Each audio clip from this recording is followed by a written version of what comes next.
isa pong malungkot na pangyayari sa amin. Lalo na kanina yung amin pong nireport mula sa Central Luzon, 4 na taong gulang bata, hindi pa pumapasok sa paaralan, 5 daliri na ubos po lahat. At yun po ay sa paggamit ng dart bomb.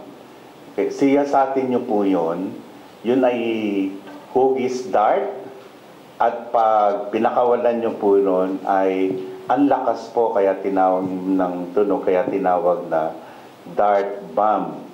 So marami pa po tayong katulad niyan, at ang pag-iingat po katulad sa Quitis na akala nyo ay ligtas, ito po ang pangunahing nagiging dahilan ng mga pagsugod sa ospital ng mga magulang kasama yung kanilang mga anak o sila mismo sa mga ospital pagsapit po ng bisperas ng bagong taon at bagong taon.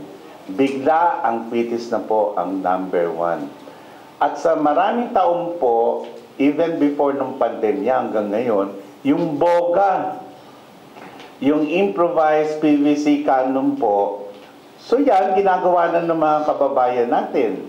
Dahil sa meron silang material, nagawa na nila yan ng nakalipas na taon, so gagamitin lang nila ulit.